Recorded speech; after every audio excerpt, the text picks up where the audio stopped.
কোরআনকে পরিপূর্ণ করছে। তো আমার ওই ভাই বলছে যে মায়ের পাশের, আমি আরেকটা কথা বলে রাখি যে প্রশ্ন হাজার করলেও আমার রব যেটা বলছে, যেটা আমার রব উত্তর দেয় নাই, সেই উত্তর আমি কখনোই দেবো না। অত মাতব্বর আমি হই নাই যে রব যেটা উত্তর দেয় না সেটা আমি কোরআনের বাইরে দিয়ে তাকে উত্তর দেবো মানুষের বানানো কিতাব থেকে। এটা আমি প্রথম বলে রাখলাম।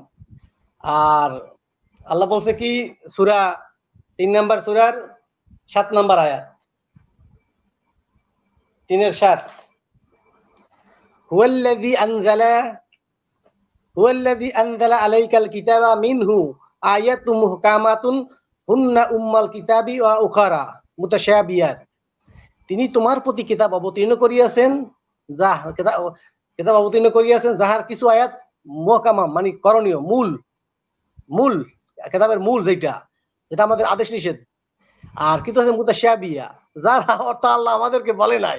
যাদের অন্তরে বেদি আছে, রোগ আছে, তারা তার অর্থ জানার জন্য অন্তরে বেদি রোগ শয়তান তাদেরকে পাইয়ে বসছে। আল্লাহ বলছে আমি বলি নাই, ওর অর্থ আমি ছাড়া কেউ জানে না। যাদের অন্তরে বেদি আছে, রোগ আছে, তারা শয়তানের অনুসরণ করে, সেইগুলো মানার জন্য, আল্লাহর পথ থেকে সরাই দেওয়ার জন্য। বুঝতে পারছেন স্পষ্ট এই আয়াত থেকে ক্লিয়ার, যার অর্থ আল্লাহই বলে নাই, যে কিছু আমাদের মূল হুকুম বিধান, তার বাইরে যা আছে মুতাশাবিহা, সেটা আল্লাহ ভালো জানে। আল্লাহ বলছে আমি ছাড়া কেউ জানে না। আল্লাহ বলতেছে আমি ছাড়া কেউ জানে না। যারা অন্তরে বেদি আছে, রোগ আছে, শয়তানের তাদেরকে মানার জন্য আহ্বান করে, তারা তা মানে। এবং আমরা বিশ্বাস করি ওইটা আল্লাহর পক্ষ থেকেই। আমরা যারা মুমিন তারা বিশ্বাস করি আল্লাহ যা বলছে ওইটাই। আল্লাহ বলছে মাস 12টাই, 12টা কোথায় আছে আল্লাহ বলছে 1 মাস, যে শাহরুর রমাদান উনজিলা ফিল কোরআন, রমাদান মাসে আল্লাহ কোরআন নাযিল করছে। এখন তারা খুঁজতে নিয়ে কথা আমার প্রয়োজন নাই। আল্লাহ বলছে 1 মাস একটা, আর আল্লাহ মুতাশাবিহা মুহকাম আয়াত আমাদের হুকুম বিধান, আমি কি করলে জান্নাতে যাবো, কি করলে আমার সফল কাম হবো। সূরা বাকারার 38, যে আল্লাহ বলছে আমার পক্ষ থেকে হেদায়েত যাবে তোমাদের কাছে, যে তার অনুসরণ করবে মানবে, তার জন্য রয়েছে, তার কোনো দুঃখ চিন্তা করার কারণই নেই। সূরা 23 সেম। সেটা তো আমার জানার দরকার নেই ভাই। এখানে আল্লাহ বুঝাতে চেয়েছেন যে নবীর হারাম হালাল করার অধিকার নবীর নাই, সেটা আল্লাহ বুঝাতে চেয়েছেন। সেই মেসেজটা আমার পেলেই তো হলো, তাই না? তারপরে আপনি একটা হায়াজের কথা তুলেছেন যে কতটুকু দূরত্বে থাকবে। এটা তো ভাই আকলের ব্যাপার। আপনার আকল কি বলে? আপনি হায়াজের সময় আপনার স্ত্রী থেকে নিকটবর্তী না কতটুকু দূরে, কি আল্লাহ স্কেল মেপে বলে দিবে? এটা আপনার আকল, জ্ঞান, বুদ্ধি আল্লাহ দিয়েছেন, তো সেটার হিসেবে আপনি দূরত্ব বজায় রাখবেন। এরপরে হাত কাটার যে বিষয়টা বললেন, সে আয়াতের শেষে আপনি নিশ্চয়ই দেখেছেন, যদি তওবা করে তাহলে ক্ষমা করার ব্যাপার বলা হয়েছে। আপনারা কিন্তু যে কোনো ব্যক্তি, কোনো চোর যদি চুরি করে, সে অবশ্যই তওবা, সে যদি জানতে পারে আমার হাত কাটা হবে, সে অবশ্যই তওবা করবে। আল্লাহ এখানে ক্ষমাকে উদ্বুদ্ধ করেছেন। তারপরেও যদি সে ক্ষমা না করে, যে বিচারক সে যতটুকু ইচ্ছা সেটা ততটুকু হাত কাটবে, কিন্তু আল্লাহ ইচ্ছা দিয়ে দিয়েছেন যে হাত কাটবা।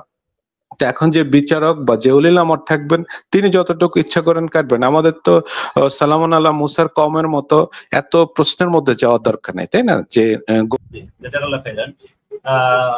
সম্মানিত দর্শক মন্ডলী, আপনারা দেখবেন আমাদের প্রতিপক্ষ যারা শুধু অনলি কোরআন মানার দাবিদারে আজকে এই আলোচনায় ডিবেটে আসছে এবং হাদিস অস্বীকারের ক্ষেত্রে এবং রাসূল সাল্লাল্লাহু আলাইহি ওয়াসাল্লামের সুন্নাহকে অস্বীকারের ক্ষেত্রে যারা আসছে, তারা প্রথমে বক্তব্য তাদের দেখবেন, তারা যেইভাবে বক্তব্য দিয়েছিল যে এই পবিত্র কোরআন পরিপূর্ণ, এই পবিত্র কোরআন বিস্তারিত ব্যাখ্যা সহ আসছে, এই পবিত্র কোরআনের বাইরে কোনো ব্যাখ্যা দরকার নেই, এই যে কয়েকটা আয়াত তারা যে উচ্চ গলায় কথা বললো, আমরা দেখলাম আমাদের প্রশ্ন ছুড়ার পরে তাদের গলাটা কেমন যেন নিচু হয়ে গেছে এবং তাদের মানে থলের বিড়াল জানি কিভাবে বের হয়ে আসছে।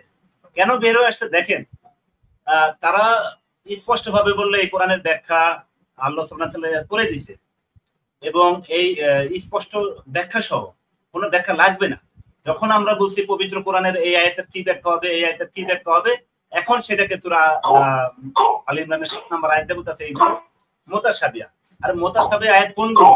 যেগুলো আল্লাহ সুবহানাহু ওয়া তাআলা রহমান আলাল আরশি ইস্তাওয়া, রহমান আরশের উপরে উঠেছেন, সেটা কিভাবে উঠেছেন আল্লাহ মালুম, কেউ জানে না, ওটা মুতাশাবিহ। আল্লাহ সুবহানাহু ওয়া তাআলা বলছে তার ইয়াদাইন, তার হাত আছে, আল্লাহ সুবহানাহু ওয়া তাআলা বলছে ওয়াজুন, তার চেহারা আছে, কিভাবে আছে আমরা আল্লাহ মালুম। আমরা শুধু ঈমান আনি, আমরা এটা নিয়ে কোনো ফিতনা ফাসাদ করি না, আমরা ঈমান আনি। তাহলে এইগুলো হলো মুতাশাবিহ আয়াত।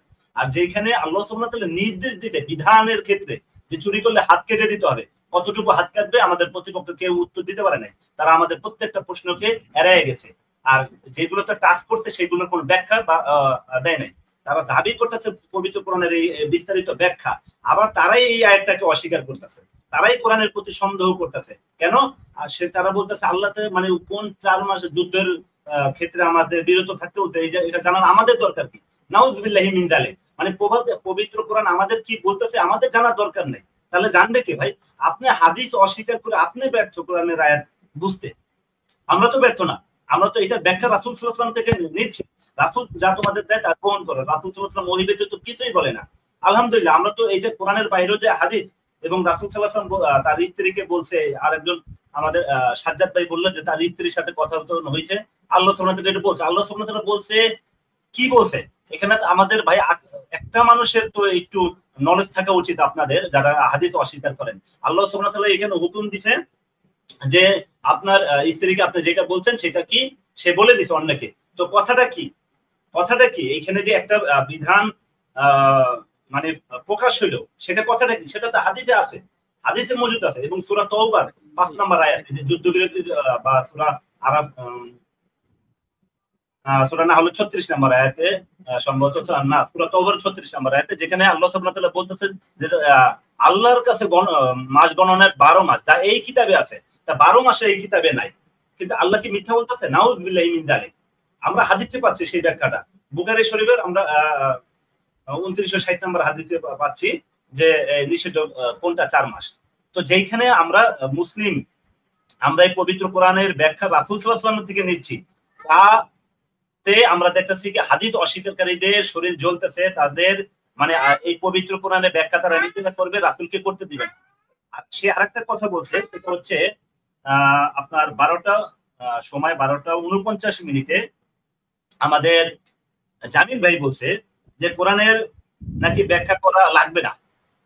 নাউজুবিল্লাহি মিন যালিক। যে বলতেছে সূরা কাসাসের আয়াতটা দিয়ে, যে 19 নম্বর আয়াত, যেখানে আল্লাহ সুবহানাহু ওয়া তাআলা বলতেছে এই কোরআন আমরা ব্যাখ্যা করে দিব। এবং সূরা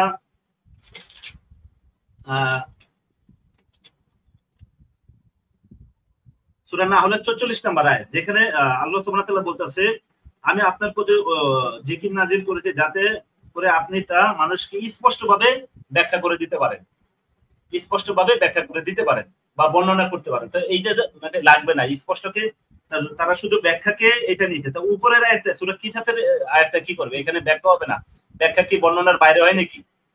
শাকিল ভাই, আকল আপনাদের নাই যে ব্যাখ্যা বর্ণনার অন্তর্ভুক্ত। আর দ্বিতীয় কথা হচ্ছে আপনারা হাদিস অস্বীকার করার জন্য, রাসূলের সুন্নাহকে অস্বীকার করার জন্য কোরআনের আয়াতের অর্থ বিকৃতি করে দিয়েছেন, কোরআনের বিধান বিকৃতি করে দিয়েছেন। যেখানে আল্লাহ সুবহানাহু ওয়া তাআলা চুরি করলে হাত কেটে দাও, ক্ষমা পরের বিষয়, আগের আয়াতের সমাধান করতে হবে। এরপরে বলতেছে ক্ষমা করলে, তো কয়বার ক্ষমা করলে? একজন চোর, যেমন একজন হাদিস অস্বীকারী যদি সারা জীবন চুরি করে আর তার কাছে এই আয়াত নিয়ে এসে আমাকে ক্ষমা করে দেব, ক্ষমা করে দেব, তাহলে উপরের আয়াতে বাস্তবায়ন কখন হবে? তারা আচ্ছা আমি দিব, তো আমরা হাত কাটবো কখন? তো কোরআনের আয়াতের ব্যাখ্যা যদি আপনি না দিতে পারেন, তো মানে এটা বলে দাবি করবেন যে কোরআন পরিপূর্ণ ব্যাখ্যা, কোরআন পরিপূর্ণ স্বয়ং সম্পূর্ণ, সেটা রাসূল সাল্লাল্লাহু আলাইহি ওয়াসাল্লামের আনুগত্য সহকারে। আর টাইম নাই, আমি বলি। ধন্যবাদ।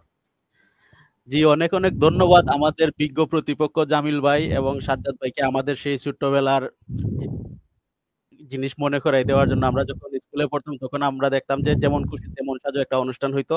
অনেকদিন এই অনুষ্ঠানের সাথে আমরা সম্পর্কিত ছিলাম না, আজকে জামিল ভাই এবং সাজ্জাদ ভাইয়ের সৌজন্যে সেই জিনিসটার একটা রিমাইন্ডার হইল। বিষয় যে আমি আগে প্রশ্ন করার আগে শুরুতেই বলছিলাম আমরা চাইলে অন্য আয়াতগুলা নিয়ে আসতে পারতাম, যেগুলার উত্তর দেওয়ার ক্ষেত্রে আমাদের বিজ্ঞ প্রতিপক্ষ ভাইয়েরা বলতেন যে এগুলা তো বিধান রিলেটেড না, এগুলার সাথে জান্নাত জাহান্নামের সম্পর্ক নাই, সো এগুলা জানার আমার দরকার নাই। এই জন্যই আমরা আল্লাহর বিধান রিলেটেড আয়াতগুলো আনছি। বিধান রিলেটেড আয়াত আনার পরও আমার প্রতিপক্ষ জামিল ভাই এই আয়াতকে মুতাশাবিহ আয়াত বলছেন, নাউজুবিল্লাহি মিন জালিমিন। কারণ কারো যদি জ্ঞানের স্বল্পতা থাকে, এটা তো আর আমাদের বিষয় না।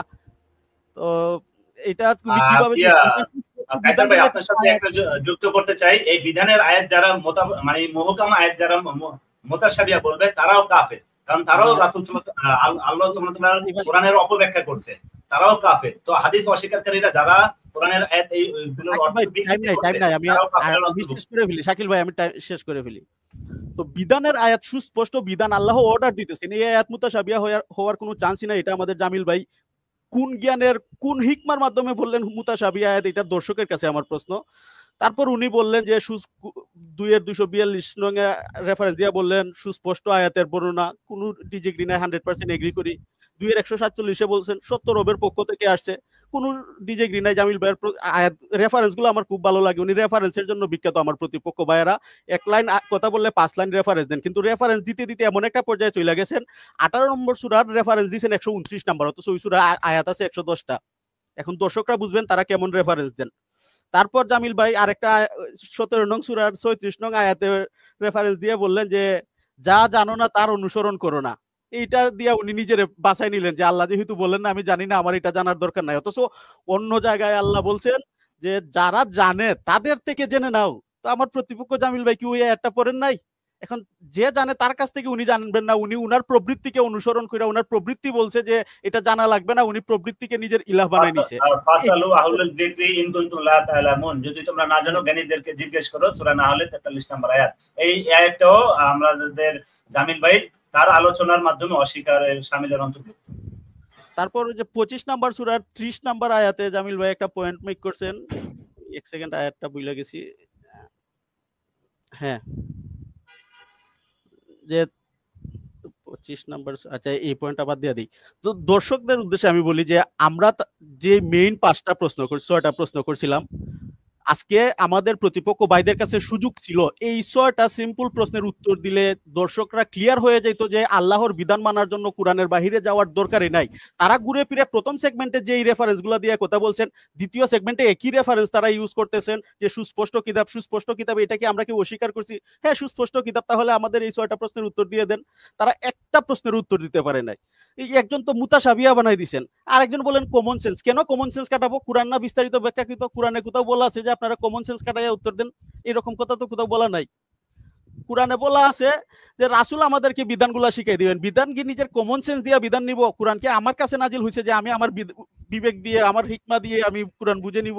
বিধান তো যার কাছে নাজিল হয়েছে সে বিধান ব্যাখ্যা করে দিব। তারপরে যে হাদিস শব্দ নিয়ে আমাদের সাজ্জাদ ভাই বললেন যে 478 নিয়ে বলছি যে অতএব এই কওমের কি হলো, তারা কেন হাদিস মানতে চায় না।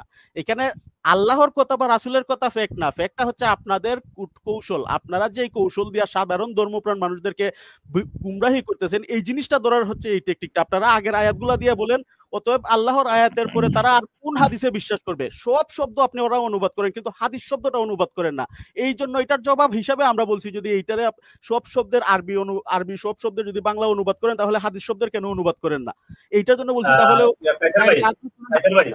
সূরা বাকারা 222 নম্বর আয়াতে সাজ্জাদ ভাই বিকৃতি করলো এবং তার আকলকে প্রাধান্য দিল কোরআনের ব্যাখ্যা রেখে, যেখানে আল্লাহ সুবহানাহু ওয়া তাআলা বলতেছে হায়েজ অবস্থায় মহিলাদের থেকে দূরে থাকো, তাদের কাছে যেও না, পবিত্র না হলে তাদের কাছে এসো না। এটাই আল্লাহর নির্দেশ, এইভাবে আল্লাহর নির্দেশ। কিন্তু তারা আমরা বিবাহিত মানুষকে দেখি আহলে কোরআন যারা, তারা হায়েজ অবস্থা তাদের আশেপাশে থাকে। জামিল ভাই, বড় ভাই আপনাদের সময় শেষ। বড় ভাই সময় শেষ জন্য আমাদের সঙ্গে যুক্ত আছে রজব ভাই। জি রজব ভাই, আপনি যদি একটু ছোট করে কিছু বলতেন। সালামুন আলাইকুম। সালামুন আলাইকুম। আল্লাহ তো বিধান হিসাবে কোরআনটাই পাঠিয়েছে, আমরা কোরআন অনুযায়ী চলার চেষ্টা করি। তার মধ্যে কম বেশি আল্লাহ ক্ষমা প্রার্থী, আল্লাহ ক্ষমাশীল। কিন্তু এই এত কিছু কোরআনের বলার পরেও তারা অপব্যাখ্যা করি, কে জানি তারা হাদিসের দিকে নিয়ে যায়, লাহওয়াল হাদিস, মানব রচিত হাদিস। কারণটা কিছু বুঝতে পারি। তারাও তো নিজেকে ইমানদার দাবি করে, কিন্তু তাদের ইমান যে কিরকম এইটা বুঝতে পারি না, মানে কোনো কিছুতে বুঝতে পারি না। তারাও জানিয়ে যে ইমানদার আল্লাহর লেগি করছে, তা কারণ কি একটু যদি পারলেন আমাকে বুঝিয়ে বলেন।